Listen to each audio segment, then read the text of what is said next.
करण्यात आलेला आहे, एक्सरे घेण्यात आलेला आहे। या ठिकाणी पोलीसचे आला अधिकारी, वरिष्ठ अधिकारी घटनास्थळवर आहे आणि या ठिकाणी उपस्थित आहे। त्याच्याबरोबर आपले मेडिकल कॉलेजचे डीन साहेब असेल, आपले सिव्हिल सर्जन असेल व इतर शासकीय वरिष्ठ वैद्यकीय अधिकारी पण या ठिकाणी उपस्थित आहेत। सर्व पोलीस कर्मचारीला योग्य प्रकारचे आरोग्य सेवा उपलब्ध करून देण्यात येत आहे आणि कुठल्याही प्रकारची म्हणजे त्यांच्या आरोग्याच्या संदर्भाने कुठल्याही प्रकारची चिंताजनक घटना म्हणजे नाही आहे। सगळे औषध उपचार या रुग्णालयामध्ये उपलब्ध आहेत। पुरेशा संख्येमध्ये ब्लडची उपलब्धता पण आहे, काही अडचण नाही आणि वरिष्ठ डॉक्टरांची चर्चा करून त्यांच्या औषध उपचार म्हणजे पुढच्या 24 तास या ठिकाणी अंडर ऑब्झर्वेशन राहणार आहे आणि त्याला व्यवस्थित औषध उपचार मिळणार आहे याचे आपण पूर्ण नियोजन करतो। जामनेर शहरच्या संदर्भात आता ही जो घटना होती अबाउट सुमारे 10 मिनिट त्या ठिकाणी दगडफेकची घटना झाली, अबाउट 10:20 आजूबाजूला आणि त्याच्यानंतर पूर्णतः पोलीस विभागाने त्या ठिकाणी SP साहेब पण होते, ॲडिशनल SP पण पोहोचले आणि त्यांची पूर्ण टीमने त्या ठिकाणी व्यवस्थितपणे पूर्ण जो घटनास्थळ आहे त्या ठिकाणी त्यांनी पूर्ण शांतता आणण्याचे काम केलं। त्या ठिकाणी आता SP साहेब असेल आणि त्यांची पूर्ण टीम अजून त्या घटनास्थळावर आहे। या विषयामध्ये चौकशी चालू आहे आणि नगरपालिकेच्या माध्यमातून जो काही दगड वगैरे त्या घटनास्थळावर होते त्याला पण साफसफाई करण्याच्या आणि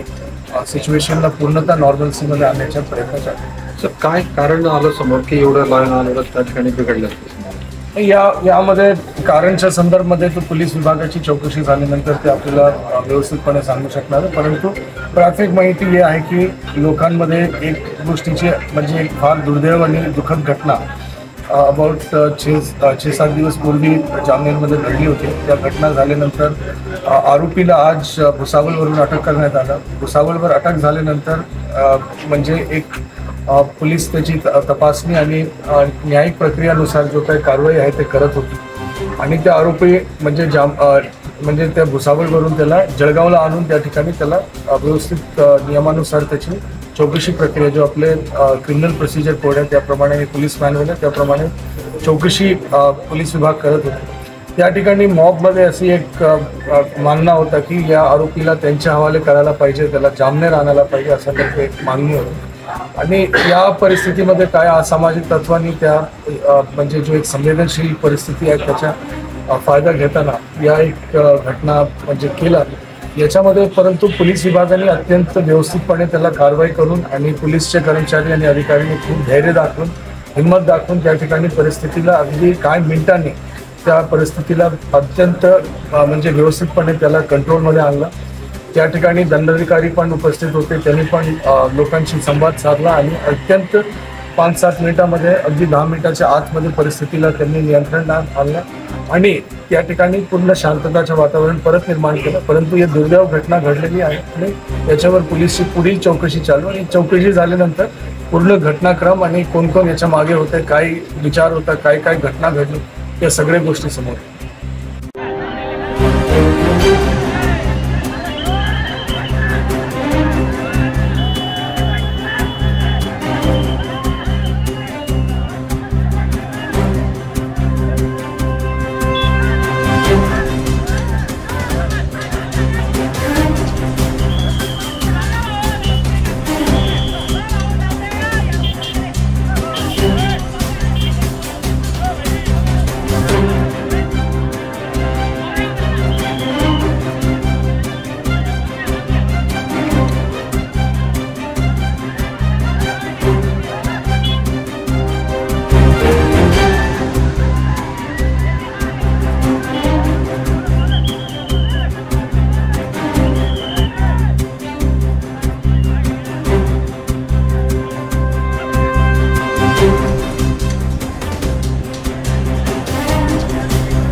नाही ना मग काढताय तिच्यात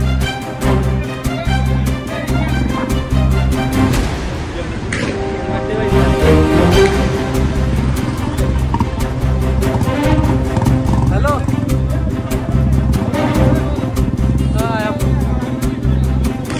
नाही रे मारी अरे मला कागद आहे तुला भाऊ गाडी द्यावं लागेल तुका मग शीट मग कागद आहे मला त्याला कागद मारी द्या ना मग फक्त शीट वाचू घरी निकल जाय गाडी काढ मारतो असं फक्त फाईल त्याला वर जाय आज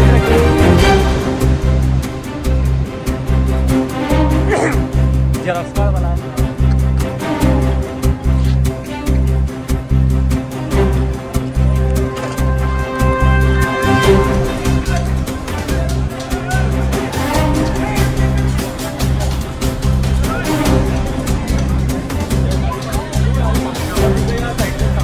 भाऊ अगदी सांगितलं फोन लावून पाठवा